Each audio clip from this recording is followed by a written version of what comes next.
Comme on dit dans l'armée américaine, une fois c'est un hasard, deux fois c'est une coïncidence, trois fois c'est un complot.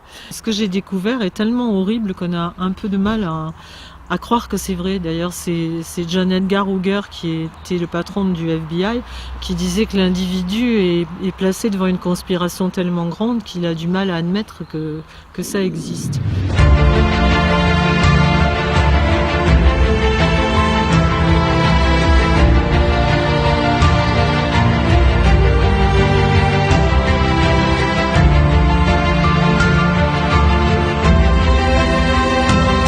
Et ben, quand je vois ça, je me dis qu'effectivement, euh, Dieu existe, parce que ça m'a permis de mettre un nom sur le diable. Parce qu'au catéchisme, ça reste toujours très virtuel, quoi. On voit pas Satan comme ça. Et ben là, oui, si, on le voit, parce que c'est pas possible, quoi. C'est pas possible que ces gens-là se lèvent le matin avec la seule intention de nuire à l'humanité. C'est-à-dire qu'ils ont tout détruit. Il y a une phrase de Zbigniew Brzezinski que je veux quand même vous lire, parce que ça dit tout, et ça a été écrit justement en 70 dans Between Two Ages. Il dit: l'espace et le contrôle du climat ont remplacé Suez ou Gibraltar comme éléments clés de la stratégie. Et il cite les travaux de Gordon MacDonald. Il dit: avant 2018, la technologie mettra à la disposition des nations majeures des techniques pour conduire des guerres secrètes dont seulement un minimum de forces de sécurité aura besoin d'être au courant.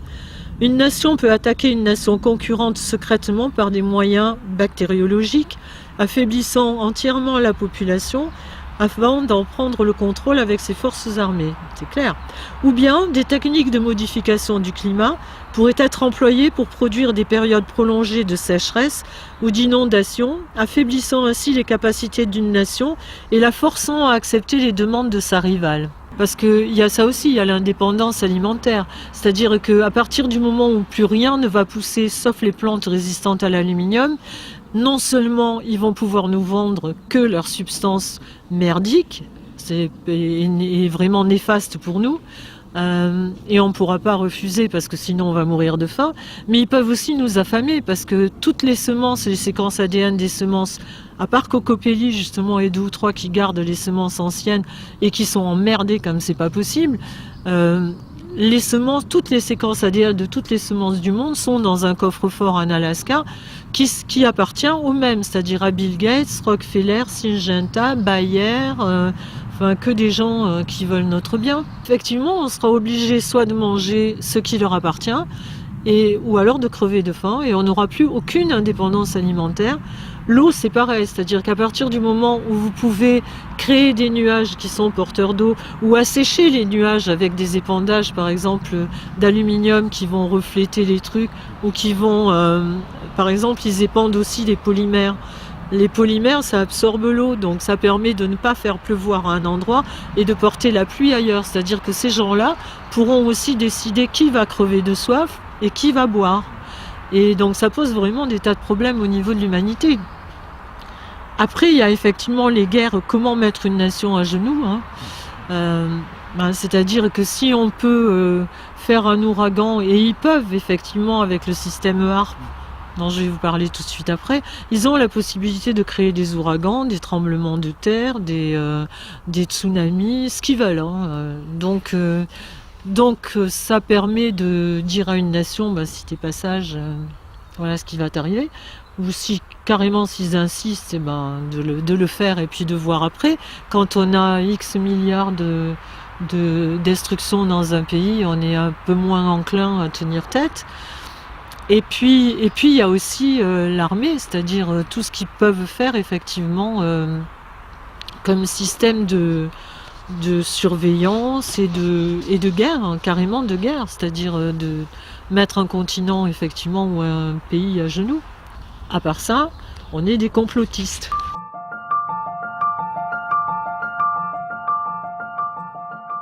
On a beaucoup de chance de vivre dans un pays où nos politiciens n'ont pas d'ambition personnelle, qui veulent juste le bonheur des Français, nous empêcher de souffrir, qu'on ait un meilleur système de santé, rendre l'école plus performante, créer plein d'emplois. Voilà, alors On nous dit que les vaccins ont éradiqué toutes les maladies, qu'on vit de plus en plus vieux, que les OGM sont la panacée pour que le monde ne meure plus de faim. Et en fait, quand on vérifie, tout ce qu'ils nous disent, à peu près tout, est faux. Et donc on s'aperçoit que la réalité, c'est qu'il y a plus de 900 millions de personnes qui ont faim dans le monde, qu'il n'y a jamais eu autant que depuis qu'ils s'en occupent d'ailleurs. Parce qu'avant, les sociétés autochtones s'en sortaient plutôt mieux. Il n'y a jamais eu autant de morts que depuis qu'ils vont régler les problèmes dans les pays étrangers et chasser les vilains dictateurs. Que les gens nés après 1938 ont une espérance de vie qui est beaucoup moins grande que qu'avant. Donc c'est pas vrai que la vie s'allonge. Les vaccins n'ont jamais éradiqué une maladie, contrairement à ce qu'ils nous disent. Et on assiste à une explosion de maladies chroniques. Je suis sûre que tous les gens qui sont ici, vous connaissez quelqu'un qui a eu un cancer ou un AVC ou une maladie auto-immune ou tout ce genre de trucs. En fait, jamais les humains n'ont été autant empoisonnés que maintenant. On est tous des mutants, cobayes de l'industrie chimico-pharmaceutique. Et depuis qu'ils ont complètement détruit l'ordre de la nature, on ne sait pas trop comment on va s'en sortir, quoi. Et d'ailleurs, les études prouvent que plus un pays est développé, plus justement les maladies chroniques sont importantes. En fait, ça suit la même courbe. Plus le niveau de vie est grand, plus les gens sont malades. Donc ça devrait les interpeller. Ça se passe pas vraiment comme ça en France. Il y a un enfant qui naît à 286 substances nocives dans le cordon ombilical. Donc c'est pas rien, déjà en naissant. Les écosystèmes sont tous saccagés. Les prétendus experts qui viennent nous vendre leur soupe, en fait, savent pas trop d'où ça vient et refusent tout dialogue avec nous. C'est-à-dire que c'est un pays maintenant où on n'a plus aucune liberté d'expression et où il n'y a plus de débat. C'est-à-dire on nous dit le dogme, il est comme ça, et soit on suit le dogme, soit on est jeté. Donc voilà, en fait, on s'aperçoit qu'on vit dans un pays où tout est à l'envers, c'est-à-dire l'éducation est faite pour nous empêcher de savoir, le système de santé est fait pour créer des maladies, l'intégration, elle est faite pour créer la désunion, les médias sont là pour nous désinformer, c'est-à-dire que quand on met bout à bout toutes les choses qu'ils font et qui vont contre notre santé, contre notre bien-être, contre notre liberté d'expression, on est obligé de se dire que il y a autre chose, quoi. Il se passe autre chose dans ce monde. Alors, par contre, moi, je suis quelqu'un de très cartésien, donc j'ai mis vraiment 5 ans à accepter le fait c'était pas que pour le profit, c'était pas que pour l'argent. Il devait y avoir une autre motivation. Et en fait, quand on voit tout ce qui nous fait du mal, on se dit et que c'est le même plan, on se dit que effectivement ces gens-là le disent, mais on veut pas les écouter. Mais il faudrait peut-être un jour les écouter. Ils ont vraiment des visées eugénistes, voire sataniques à notre égard, quoi. Ils se cachent même pas. C'est juste parce que on regarde pas les preuves, on écoute ce qu'on nous dit à la télé, mais on regarde pas vraiment ce qu'il y a derrière. Dès qu'on y va, ça fait très très mal. Par exemple, il y a des pierres qui s'appellent les Georgia Guidestones, qui ont été élevées aux États-Unis il y a quelques années. C'est 6 blocs de granit sur lesquels il y a écrit en plusieurs langues, à peu près toutes les langues mondiales, pas en français, on ne sait pas pourquoi. Et ça a été financé, on ne sait pas trop par qui, par des montages bancaires, etc. Et il y a juste une stèle devant qui dit a été financée par la Société du Nouveau Monde. Donc quand on enquête, personne n'a pu retrouver qui était la Société du Nouveau Monde. Par contre, c'est vraiment 10 commandements qui sont vraiment dignes d'un régime dictatorial. C'est-à-dire il y a la limitation de l'humanité à 500 millions d'individus, l'unification du genre humain, et c'est un tribunal mondial. Il demande l'appel à un tribunal mondial. Enfin, que des trucs qui ne sont pas vraiment ce qu'on nous dit dans les médias normaux, quoi. Donc ça commence en naissant. En fait, tout ce tien est assez machiavélique. On nous dit que les vaccins vont nous préserver de tout. En fait, les vaccins affaiblissent notre système immunitaire. Parce qu'en même temps, on inocule 8 maladies ou 6 maladies, 6 valences de maladies à des enfants dont le système immunitaire n'est pas fini. Et ça court-circuite la façon dont les vaccins sont faits. Ça court-circuite complètement notre système immunitaire. C'est-à-dire, jamais dans la nature, on a 8 vaccins, on a 8 maladies en même temps. Ça ne marche si. Jamais on attrape 8 maladies en même temps et jamais notre corps a besoin de se défendre contre ça. Donc, en fait, quand on étudie bien la question, on se rend compte que, je suis désolée, c'est très perturbant. On se rend compte qu'à l'époque, il y avait Pasteur et Bécham. Pasteur disait qu'on était attaqué sans arrêt par des tonnes de bactéries, de virus, etc. et qu'il fallait absolument nous vacciner à tout va pour que le corps apprenne à se défendre. En fait, le corps humain a été très bien fait. On a un système immunitaire qui, normalement, nous défend contre les maladies qu'on attrape. Et on sait maintenant que c'est Bécham qui avait raison, qui lui disait le terrain, les bactéries, on s'en fout, les virus, on s'en fout, c'est le terrain qui est tout. Et le problème, c'est qu'on ne construit pas une tour de 100 étages avec des matériaux pourris. Donc nous, maintenant, on a accès en grande partie à une nourriture qui est irradiée, qui est complètement plombée, qui est empoisonnée. Donc notre corps ne reçoit pas les nutriments dont il a besoin pour que le système immunitaire fonctionne normalement. Donc le problème, il est là, quoi. D'autre part, en passant... Juste, c'est anecdotique. Il y a beaucoup de vaccins, on nous en parle pas maintenant, qui sont fabriqués selon la technique OGM, c'est-à-dire qu'on nous inocule un ADN étranger, alors que le système immunitaire est fait pour lutter contre les corps étrangers. Donc après, ils se demandent pourquoi il y a une explosion des maladies auto-immunes. Ça me paraît assez évident, hein.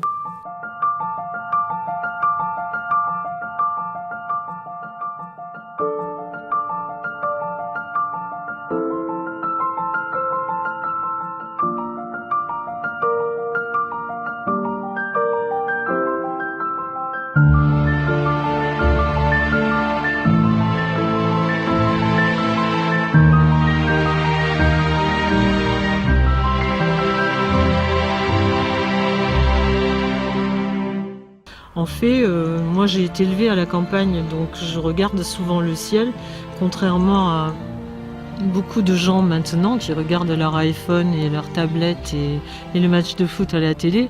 Moi j'ai été élevée à regarder les étoiles, ce qui se passait là-haut, quoi. Et donc ça fait un bon moment que je me disais que ce qui se passait n'était pas normal, que ce qu'on voyait dans le ciel, c'était pas le ciel d'avant. Et donc je me posais beaucoup de questions et je suis tombée un jour dans mes recherches sur un Monsanto qui avait breveté des plantes qui résistaient à l'aluminium. Donc je me suis dit que pourquoi à l'aluminium? Enfin, il n'y a pas de raison de breveter des plantes résistantes à l'aluminium, sauf si on sait qu'on est en train d'en épandre. Et donc ça corroborait ce que je voyais dans plein d'écrits, à savoir que les gens qui faisaient analyser leurs terres dans plein de pays du monde trouvaient des taux d'aluminium absolument gigantesques, c'est-à-dire 63 000 fois plus élevés dans certains endroits, soi-disant purs de la planète, que la dose normale et admise par les normes de sécurité. Et donc j'ai vraiment commencé à enquêter sérieusement et il y a beaucoup de choses qui me sont revenues, c'est-à-dire que j'ai vécu une quinzaine d'années en Californie, j'allais souvent chez les Indiens Navajo et eux me disaient, ils regardaient le ciel et ils me disaient « They spraying us like cockroaches », ils nous pulvérisent comme des cafards. Et je trouvais ça bizarre à l'époque, je me disais peut-être qu'ils ont un peu trop tiré sur le calumet. Je comprenais pas, j'étais pas au courant de tout ça, quoi. Et en fait, en recherchant, je me suis rendu compte là que c'est vrai, il y a des épandages sur nos têtes constants depuis au moins 50 ou 60 ans, quand on retrouve les documents. Et donc, pour expliquer aux gens qui ne savent pas ce que c'est, on nous dit que ce sont les avions de ligne qui laissent des traces dans le ciel. Il y a effectivement certains avions de ligne qui laissent certaines traces dans le ciel, mais ça n'a rien à voir. C'est-à-dire qu'un avion de ligne normal qui laisse une trace, au fur et à mesure que le nez de l'avion avance, la trace s'enlève, enfin disparaît derrière.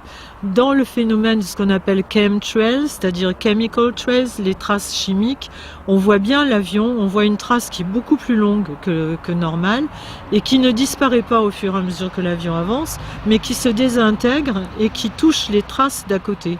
Parce qu'en fait, ce qui se passe maintenant, si vous regardez le ciel quand il fait beau, quand le ciel est bleu, Au bout d'un certain temps, un jour, 2 jours, une demi-journée, le lendemain matin, vous voyez les avions arriver en escadrille, c'est-à-dire ils arrivent et ils quadrillent carrément le ciel à angle droit. Donc déjà, c'est pas normal, puisqu'on n'a jamais vu, enfin moi j'ai habité à Los Angeles justement, dans les collines où on voyait très bien l'aéroport, et les avions décollent tous dans le même sens et atterrissent tous dans le même sens. Ils se croisent pas, ils font pas du gymkhana au-dessus de nos têtes, quoi. Donc ça c'est déjà anormal. Et ces traînées s'agglomèrent entre elles et forment un couvercle. C'est ce qui fait qu'on ne voit plus le ciel avec les nuages qui arrivent, ce qui faisait dire à nos grands-parents « Tiens, il va y avoir orage » ou « Tiens, il va grêler » ou « Il va neiger ». Maintenant, on voit le ciel bleu, immédiatement après que les avions passent, on voit un couvercle au-dessus de nos têtes. Ça, c'est dû à des épandages chimiques. Et même s'ils disent que c'est pas vrai, c'est vrai. Il y a maintenant des preuves que non, moi quand j'étais aux États-Unis et qu'on disait mais non c'est pas vrai, ils sont fous ces Indiens, etc. Et plein d'autres endroits, Las Vegas, le Marineland, il y avait beaucoup d'endroits où les gens se plaignaient. On leur disait d'aller se faire interner parce qu'il se passait rien. En fait, si, parce qu'il y a eu des documents que j'ai retrouvés, qui sont des documents déclassifiés de l'armée américaine, qui ont été déclassifiés en 2004, à la demande de journalistes de l'AFP, et qui prouvent bien, les documents sont à la disposition des gens maintenant, et on voit bien qu'ils ont épandu au-dessus de Vegas, au-dessus de Corpus Christi, du Marineland, de plein d'autres endroits au-dessus des États-Unis. Alors, ils ont épandu du barium, du strontium, de l'aluminium. Il y a même à Corpus Christi, et je ne sais plus dans quel autre endroit, ils ont épandu des bactéries pour faire des essais pour la guerre du Golfe et pour voir quel est le pourcentage de gens qui allaient développer un cancer en dessous. C'est très intéressant. Donc on se dit que, enfin moi personnellement, je me dis que s'ils nous ont menti pendant 30 ans, j'ai pas l'impression qu'ils soient devenus plus honnêtes. Donc j'ai tendance à croire que ce que je vois c'est la réalité, ce que nous voyons est la réalité et pas ce qu'on nous dit dans les médias mainstream. Les traînées de condensation ne se forment qu'à moins 40 degrés avec plus de 70% d'humidité et les avions de ligne volent obligatoirement depuis 2002 ou 2004 au-dessus de 8000 mètres d'altitude. Donc si c'était des avions de ligne, on ne les verrait pas, sauf à habiter à côté d'un aéroport et voir les avions qui décollent ou atterrissent. Donc ce sont des mensonges purs et simples, comme le fait de... Enfin, je veux dire, moi j'ai pris l'avion pendant des années de ma vie, j'ai jamais vu d'avion qui revenait à l'aéroport parce qu'ils avaient oublié quelque chose. Donc quand on en voit qui arrivent au bout de l'horizon et qui repartent dans l'autre sens et qui quadrillent, ça ne peut pas être des avions de ligne. En plus, depuis, il y a eu des tas de témoignages de gens qui sont mécaniciens, etc., sur les avions, qui ont expliqué comment les avions étaient, comment échanger les équipements des avions pour que les épandages puissent se faire de manière sans qu'il y ait beaucoup de gens qui soient au courant. Et aussi, il y a des écrits d'ailleurs qui datent de 1970 d'un monsieur qui s'appelle Zbigniew Brzezinski et qui était l'éminence grise de tous les présidents américains, qui est toujours d'ailleurs le conseiller d'Obama et qui était le conseiller de tous les présidents démocrates et républicains et qui disait déjà à l'époque qu'il y aurait des épandages comme ça et que le climat deviendrait l'arme absolue de l'Amérique. Enfin, Monsanto dont je parlais tout à l'heure, c'est très bizarre, mais bon, en fait, la plupart des brevets, et il y en a des centaines et des centaines qui ont été déposés sur les épandages, on s'aperçoit qu'ils affinent vraiment la technique. C'est d'abord comment épandre, ensuite comment épandre pour que les épandages soient... qu'il n'y ait pas beaucoup de gens qui soient au courant et que ça puisse se faire de façon discrète. Ensuite, comment les épandages pouvaient se faire en suivant l'angle des ailes pour que d'en bas on puisse les confondre avec les fumées des réacteurs. Enfin, et justement, ayant vécu aux États-Unis où par exemple, les Français, on a la particularité de déposer des brevets de trucs extraordinaires qui ne servent à rien, mais qui sont géniaux.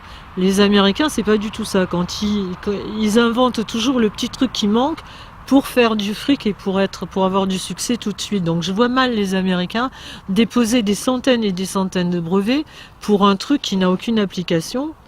Et en plus de ça, quand on regarde à qui appartiennent les brevets, on s'aperçoit qu'au bout d'un certain nombre d'années, tous les brevets sont récupérés par une ou deux sociétés qui sont proches de certaines personnes que tout le monde connaît et qui ont tous les brevets, c'est-à-dire ils ont les brevets sur les épandages, les brevets sur les systèmes de sécurité qui nous entourent, etc. Donc ça fait quand même beaucoup de coïncidences. Et les témoignages, ce qui est quand même le plus fort, c'est que les gens qui disaient vivre ces épandages, on sait maintenant qu'ils n'avaient pas rêvé, que c'était vrai. Et qu'il y en a même un qui disait qu'il avait fait analyser à l'époque les épandages et il avait trouvé des cellules de sang humaines. Et ça paraissait tellement incroyable qu'on pensait que le mec, lui, était carrément fou. Et en fait, vous verrez par la suite avec ce que je vais vous raconter qu'il ne devait pas être si fou que ça. Et aussi, j'ai découvert un traité qui date de 1975 entre les États-Unis d'Amérique et le gouvernement canadien, qui commence par article 1, conscient que nous épandons des deux côtés de la frontière, et en clair que la frontière, quand on épand, ne respecte pas la frontière qui a été établie par les hommes, et donc ça peut aller des deux côtés de la frontière et faire double emploi. Donc je vois mal deux puissances comme les États-Unis et le Canada faire un traité pour un truc qui n'existe pas. Il y a aussi un traité de 2001 qui s'appelait Space Preservation Act 2001, qui mentionnait dans les armes exotiques, il y avait marqué chemtrails et aussi les armes tectoniques et les armes nanoparticules, etc. Ce traité a été immédiatement renvoyé par le Congrès. Il a disparu de la circulation et en 2002, quelques mois après, il y a eu le Space Preservation Act 2002 où c'était exactement le même traité, mais dans la liste des armes avaient disparu les chemtrails, les armes tectoniques. Donc ça aussi, quoi, ça interroge évidemment. On se demande effectivement pourquoi est-ce qu'ils épandent. Et là encore, quand on regarde les écrits de Zbigniew Brzezinski, qui lui n'est pas un monsieur qui fait de la science-fiction, hein. Tout ce qu'il nous a dit jusque-là nous a été appliqué. C'est-à-dire, il a écrit aussi il y a 30 ans un bouquin qui s'appelait Le Grand Échiquier, et où il disait qu'en fait, donc, dans 20-30 ans, c'est-à-dire maintenant, là, on serait dans une société du 20-80, c'est-à-dire 20% de la population suffirait à faire marcher le système et 80% ne servirait strictement à rien parce qu'avec la robotisation et tout, ils n'auraient aucune chance de trouver du travail, donc pas d'argent, donc pas intéressant puisqu'on pouvait rien leur vendre, donc à éradiquer. Et quand on voit où on en est maintenant, on a bien compris. Et donc il disait qu'il fallait nous appliquer une théorie qui était le tititainment, tits pour la poitrine, et entertainment, c'est-à-dire bercer les gens, la population, avec la désinformation. Il disait bien la nourriture physique et mentale, c'est-à-dire bercer les gens comme un enfant sur la poitrine de sa mère. C'est-à-dire en gros nous endormir et qu'on ne voit pas trop ce qui se passe jusqu'à ce qu'on disparaisse de la circulation. Pourquoi est-ce que ces épandages ont lieu ? Donc pendant 30 ans, au moins depuis que les gens s'en sont rendus compte, tous les gouvernements nient en bloc que ça existe. On niait en bloc que ça existe. Je ne parle pas de l'IPCC qui est le GIEC en France, qui eux nous disent non, ça n'existe pas. Maintenant, dans le rapport numéro 5, ils disent que ça existe, mais c'est un plan B au cas où le réchauffement climatique serait devenu terrible et qu'on ne pourrait pas survivre. En fait, ce qui est très drôle dans le rapport du GIEC, c'est que ça n'existe pas, mais au chapitre 7, je crois que c'est 7 ou 5, ils disent qu'il ne faut surtout pas arrêter parce que le réchauffement s'amplifierait. Donc, moi, dans ma petite tête imbécile, je me dis qu'un truc qu'il ne faut pas arrêter, c'est que ça a forcément commencé. Ou alors on ne parle pas la même langue, quoi. Donc, on peut se demander qui fait ces épandages, qui a le pouvoir sur les nations et sur leur espace aérien. Est-ce qu'il s'agit d'expérimentations dont on est les cobayes ou alors des programmes économiques ou militaires dont on est les victimes collatérales ? Est-ce qu'on est ciblé pour nous vacciner, comme en Australie, pour nous pucer sans notre accord avec les nanoparticules, nous balancer des virus pour engraisser Big Pharma? Enfin, je veux dire, on peut être complètement parano. Est-ce que c'est des marqueurs pour nous surveiller? Est-ce que c'est des substances toxiques pour nous rendre stupides, stériles, dociles? On n'en sait rien. Ou pire, peut-être pour nous éliminer, quoi, en grande partie, puisque leur but, c'est qu'on ne soit plus que 500 millions.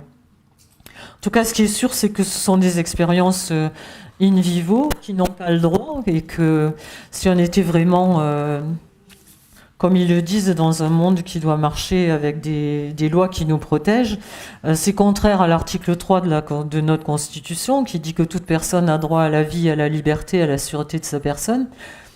C'est contraire au traité de Nuremberg, où il est bien écrit, et on nous le rappelle assez souvent dans certaines circonstances, que normalement il est interdit de toucher au corps d'une personne humaine sans son consentement éclairé.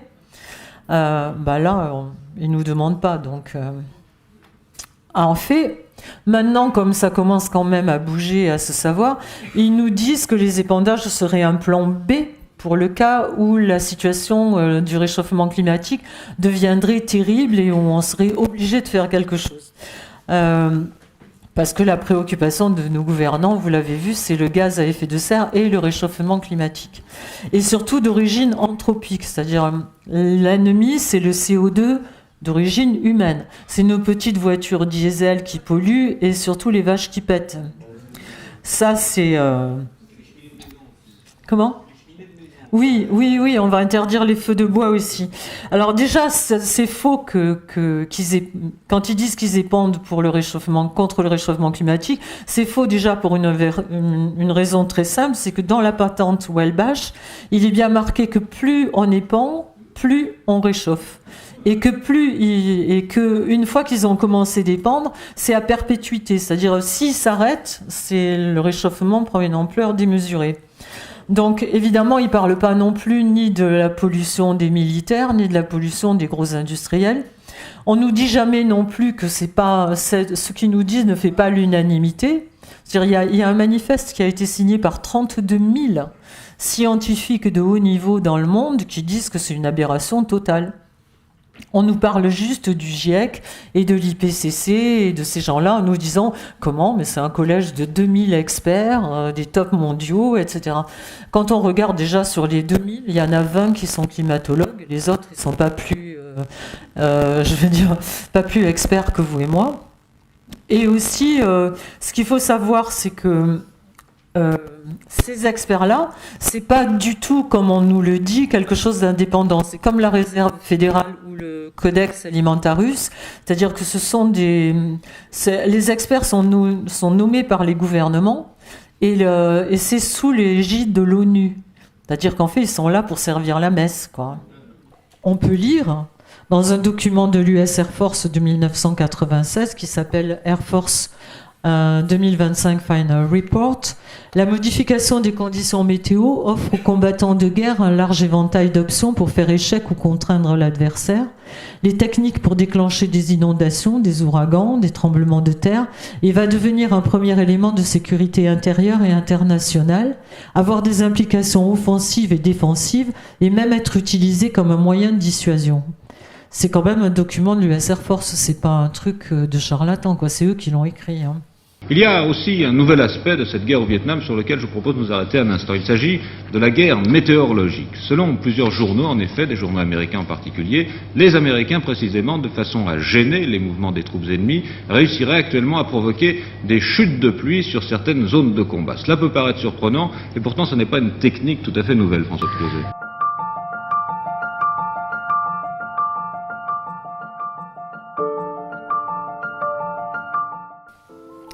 Donc, la technique qui rend tout ça possible, c'est HAARP, évidemment, l'arme absolue dont parlait Brzezinski. Je ne vais pas pouvoir vous parler de HAARP en détail parce que c'est encore un autre sujet assez énorme. Mais enfin, officiellement, c'est un programme de recherche indépendant, en fait, c'est l'armée, de recherche sur l'ionosphère afin de générer un bouclier protecteur contre les missiles, les avions ennemis et empêcher ou couper les communications radar et satellites. Ça leur permet de communiquer avec les sous-marins en plongée, de scanner le sous-sol complet. C'est-à-dire que maintenant, il n'y a plus moyen d'avoir enterré une base souterraine sans qu'ils soient au courant, puisqu'ils scannent complètement le sous-sol. Ça permet, c'est parti du brevet Tesla de l'envoi d'énergie. Donc en fait, ça leur permet d'envoyer de l'énergie énormément puissante à l'autre bout de la planète sans câble.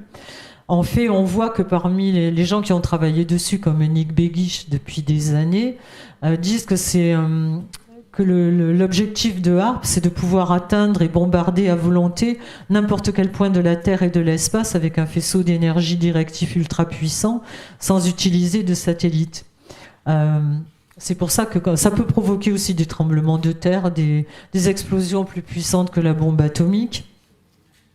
Toujours, on en revient au même. C'est-à-dire que s'ils envoient des faisceaux de plusieurs milliards de watts dans l'ionosphère, on comprend pourquoi c'est troué. Hein. Et donc, les brevets, pareil, quand on regarde, tous ces brevets-là appartiennent au groupe Rockefeller, qui après ont été vendus à Raytheon Corporation, qui ont aussi la patente Welbach d'épandage dont je parlais tout à l'heure. Et en fait, tout est lié, c'est-à-dire ces sociétés sont tellement proches de la CIA qu'on les dit complètement indissociables, et elles appartiennent toutes, mais quelles que soient les sociétés autour de ça qu'on regarde, leurs actionnaires principaux, ces 4 sociétés qui sont des sociétés écrans, qui s'appellent Vanguard, Blackstone, BlackRock aussi, et une autre, je sais plus. Et il paraît que même le Congrès, quand il vote de l'argent pour les budgets pour ces sociétés-là, ne sait même pas à quoi va servir l'argent qu'ils votent, quoi. Et il y a une femme qui s'appelle Rosalie Bertell, qui est une immense chercheuse, c'est elle qui était en charge de l'enquête sur Tchernobyl, sur la tragédie de Bhopal, etc., qui était la conseillère aussi de Carter, et elle dit vraiment, elle a écrit plusieurs bouquins dont elle explique comment ce sont les militaires qui ont détérioré le climat et la couche d'ozone. Et franchement, pour moi, ça fait aucun doute, quoi. Quand on voit, il n'y a aucune comparaison entre notre pollution à nous et celle-là, quoi. L'autre truc sympa avec HARP, c'est que HARP est capable d'influencer le comportement humain. Et d'ailleurs, il paraît qu'ils s'en sont servis en Irak, etc., où il y avait, par exemple, des soldats qui se rendaient tout d'un coup sans combattre. On ne savait pas pourquoi. C'est parce qu'apparemment, c'est Nick Begich qui a fait une enquête. Il a écrit un bouquin qui s'appelle Angels Don't Play This Harp. Les anges ne jouent pas de cette harpe, où il explique vraiment toutes les possibilités de harpe et comment ils s'en servent. Il y a aussi un monsieur qui s'appelle Barry Trower, qui est un ancien spécialiste des radars dans l'armée anglaise, et qui après il a été pendant 11 ans à la CIA, où son boulot c'était de débriefer les savants qui chopaient à l'étranger, ou les espions, pour savoir quel était le niveau pour les débriefer, quoi, pour savoir où en était le niveau des connaissances à l'époque. Et lui, il explique comment ils savent que les micro-ondes, par exemple, sont extrêmement dangereux depuis je ne sais pas combien d'années, puisqu'au départ, c'était couplé à la technologie des radars. Et ils ont arrêté parce que justement, il y avait trop de dégâts parmi les gens qui travaillaient sur les radars. Donc, et après, il explique comment ils s'en sont rendus compte, c'est-à-dire qu'il y avait une ambassade américaine, je ne sais pas si c'est en Russie ou en Serbie, un truc comme ça, en Russie. Et en fait, tous les gens qui travaillaient à l'ambassade développaient des leucémies. Et donc, ils ont changé le personnel qui a encore développé des leucémies. Et donc, mais quand ils se sont rendus compte que ça venait de ça, ils n'ont pas arrêté le truc. Et au contraire, ils ont continué l'expérience sans rien dire à leurs concitoyens pour voir les effets que ça allait faire. C'est comme ça qu'ils ont développé la façon de savoir quel était l'impact des ondes. À ce propos précis, je me permettrai d'intervenir pour vous dire que l'exposition aux micro-ondes, à l'usage militaire à haute fréquence, a aussi un phénomène dégénératif qui est connu sur les cellules humaines. Tous les militaires exposés en post-opérationnel, dont le personnel homme, avait des protections de leurs organes sexuels, car génétiquement, il n'avait plus que des filles. Eh oui. C'est bien.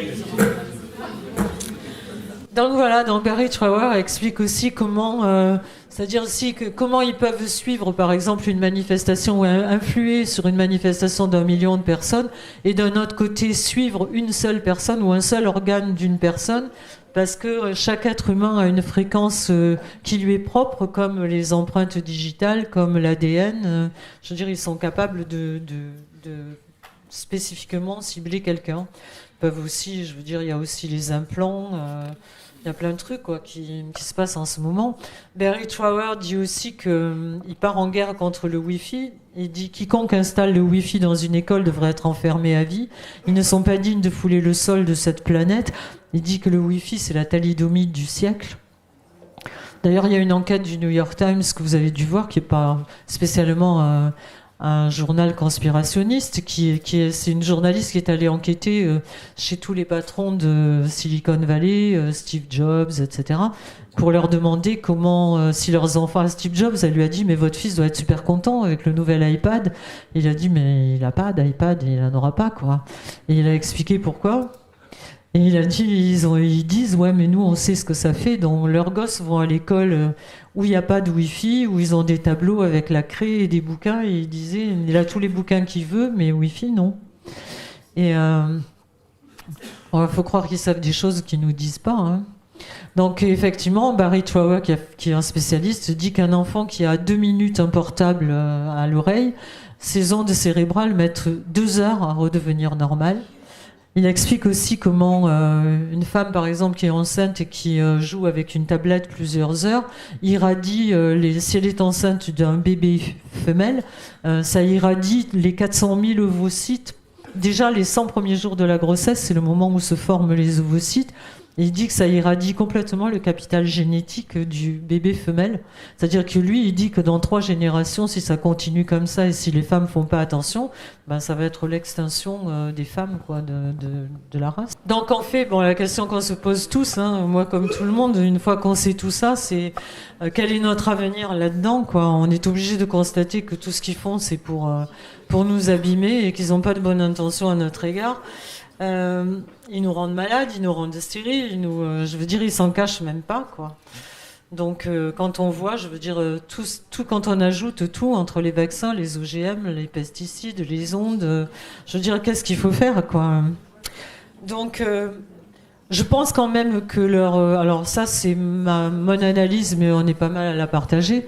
Je pense que d'une part, ils veulent éradiquer une grande partie de l'humanité, rendre les survivants stériles, et ensuite fabriquer avec le transhumanisme et toute leur recherche, parce que quand on regarde bien, l'argent de la recherche va pas à développer ce qui pourrait soigner les maladies dont on souffre, ça va à ce qui les intéresse, eux, quoi. Donc...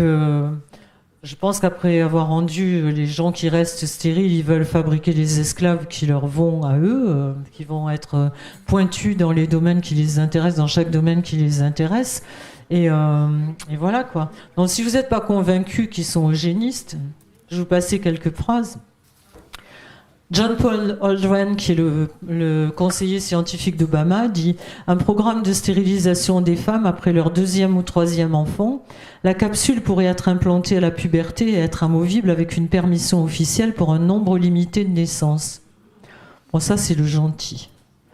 Ted Turner, que tout le monde connaît, fondateur de CNN, une population mondiale totale comprise entre 250 et 300 millions de personnes, soit une baisse de 95% par rapport au niveau actuel, serait idéal. Il a 5 enfants, lui, quand même.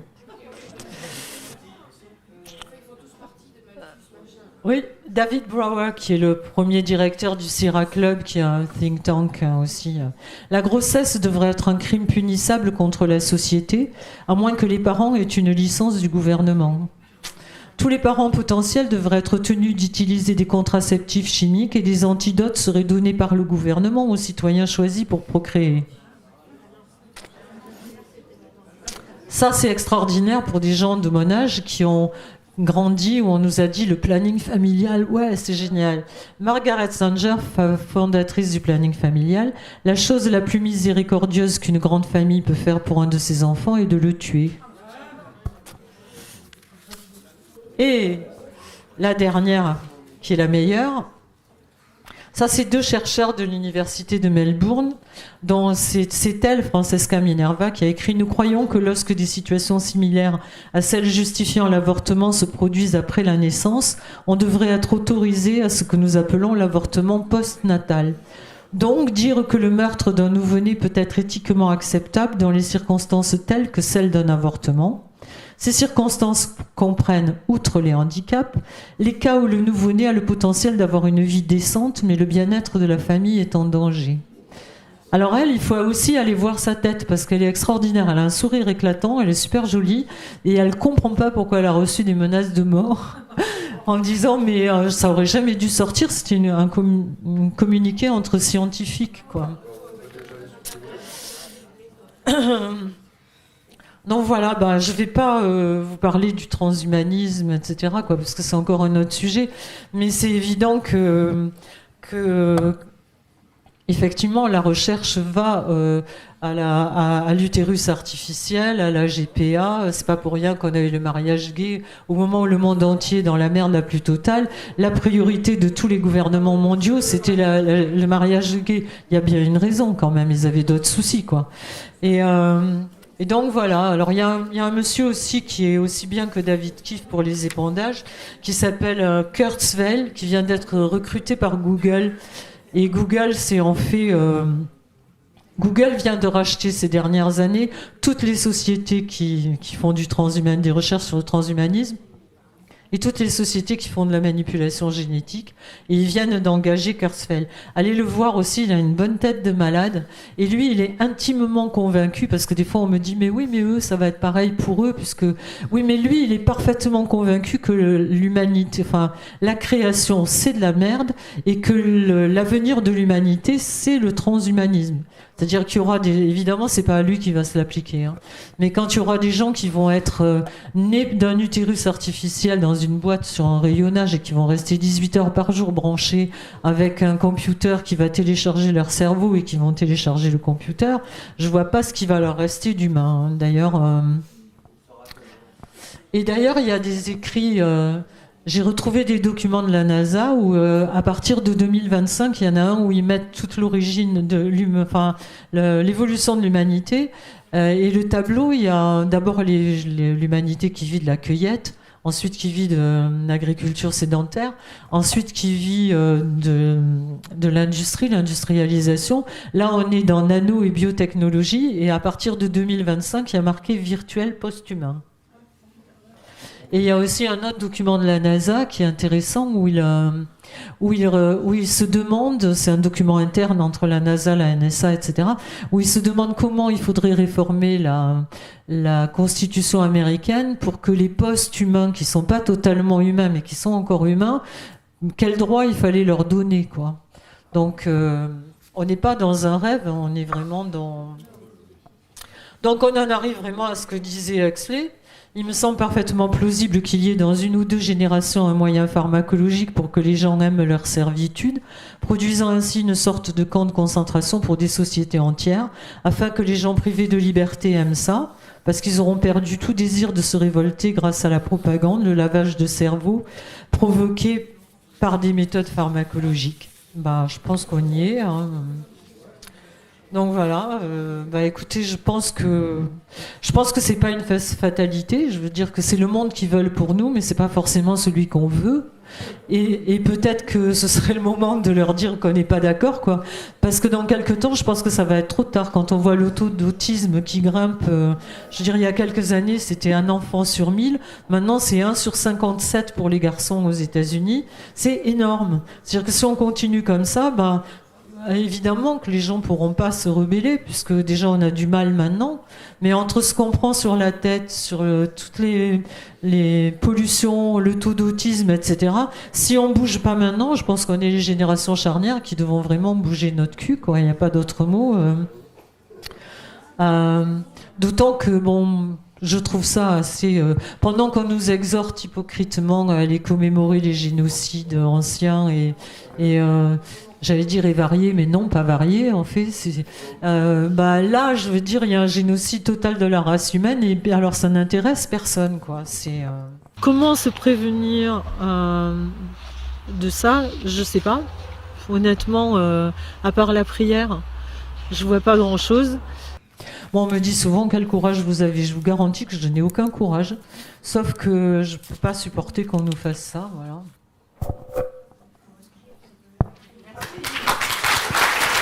Merci.